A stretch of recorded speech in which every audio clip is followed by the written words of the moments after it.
Good morning, everyone. The topic that we will discuss is all about upselling and cross-selling and menu design and revenue management. So first, let us know the definition and difference between upselling and cross-selling. So upselling is the practice of encouraging customers to purchase a comparable higher-end product than the one in question, while cross-selling invites customers to buy related or complementary items. So, for example dito, kung may magda-dine-in or kakain sa inyong restaurant, pwede kayong mag-offer ng mga complementary food, ganyan. Yung mga bestseller nyo, ano ba yung masarap na drink sa restaurant nyo. And effective menu design plays a crucial role in driving up selling and cross-selling opportunities in the food beverage industry. By strategically positioning and presenting menu items, restaurant can encourage customers to explore complementary offerings, leading to increased average check sizes and overall revenue. So, by upselling and cross-selling, makakatulong ito para mag-increase ang ang revenue nyo sa restaurant nyo. And the next one is importance of upselling and cross-selling in the food and beverage industry. First is increase average check size. Next one is enhance customer experience. And the third one is improve inventory management. And the last one is competitive advantage. There are three techniques for effective menu design to encourage upselling and cross-selling. The first one is menu item placement. So, ang menu item placement, isa rin siyang napaka-importanteng techniques para maging effective ang menu design ng inyong restaurant. Sa pamamagitan ng pwede kayo mag-offer ng mga combos, complementary food. And the next one is descriptive selling. Dito naman is by crafting enticing item descriptions that highlight the unique features, flavors, and pairings of menu items can stimulate customer curiosity and desire to try new offerings. And the last one is suggestive selling.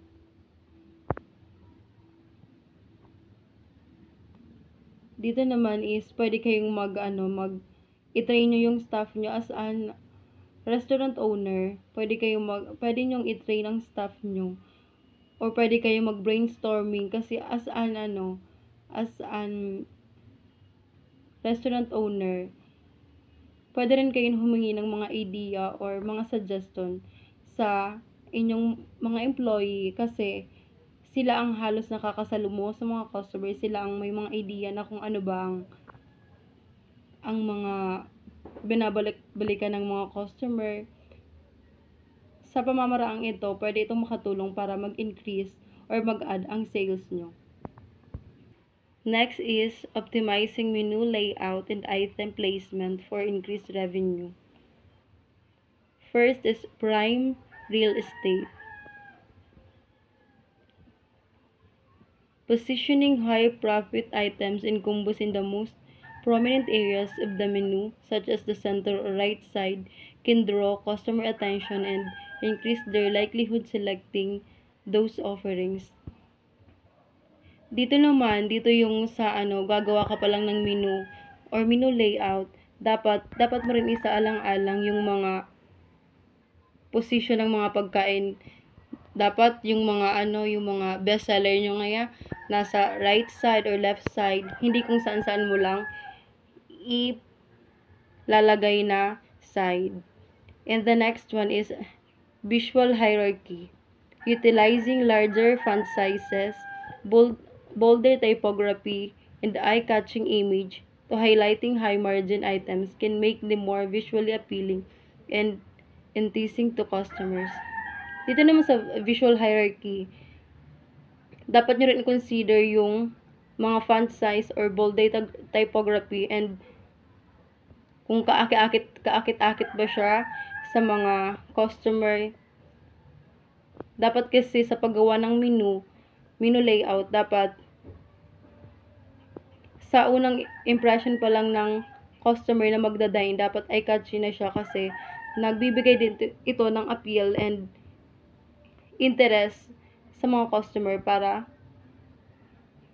mag-purchase ng food sa restaurant nyo. And the last one is logical organization.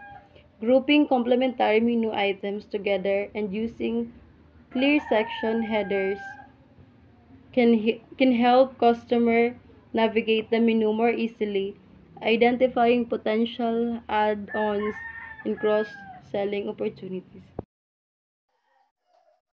Bundling and pairing strategies to boost average check size. 1. Combo meals. Offering discount combo meals that include a main dish, side, and beverage can encourage customers to purchase additional items, leading to higher average checks. 2. Suggest pairings, highlighting complementary food and drinks pairings just as signature cocktail with a specific entry can inspire customers to explore new flavor combinations and increase their overall orders.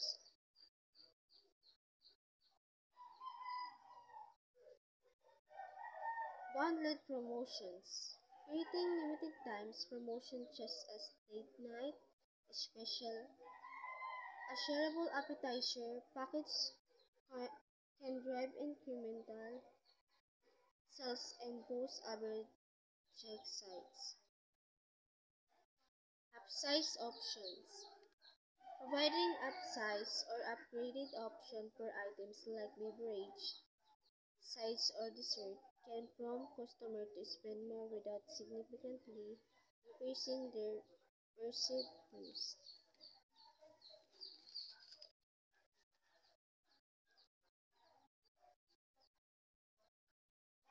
Leveraging customer data and behavior analysis. Customer profiles. Analyzing customer data such as order history, preference, and demographic can help restaurants tailor that menu offering and personalized recommendation to drive up selling and cross-selling. Behavior tracking, monitoring customers' behavior just as an item, selection, dwell time on, and upsells. Acceptance rates can provide variable insight to optimize menu design and selling strategies. Data-driven decisions. Leveraging data analytics and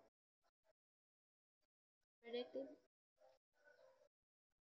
modeling can help restaurants identify the most effective upselling and cross-selling opportunities as well as the optimal pricing and bundling strategies. Upsize options. Providing upsize or upgrade option for item like beverage, side, or dessert can prompt customers to spend more without significantly increasing their perceived cost. Implementing staff training for successful selling and cross-sellings. Menu knowledge. Ensuring staff are totally familiar with the menu, including item description, pairing, and profit margins, empowers them to make informed recommendations and suggestions. Soap skills. Training soap skills. Training staff on effective communication, active listening, and customer service skill can help the build rapport and make personal non-intrusive upselling and cross-selling recommendations. Incentives and feedbacks. Implementing a reward system and provide regular feedback can motivate staff to actively engage upselling and cross-selling practices leading to improved sales performance. The case studies successful upselling cross and selling in restaurant waterfront grill strategies optimize menu layout, highlighted high margins items, and turn staff or suggestive selling techniques.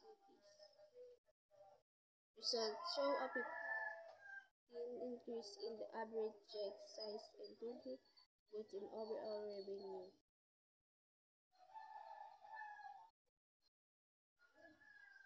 Bella's Italian Restaurant strategies introduce combo meals package and signature food in drink pairings, leveraging customer data to personalize recommendations.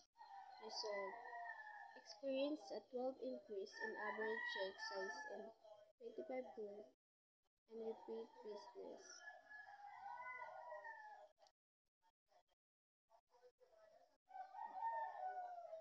The Copper Detail strategies implemented a comprehensive staff training program focusing on product knowledge, suggestive selling, and incentives for upselling. Result: achieved a 10 increase in upselling conversion rates and a 10 rise in overall profitability.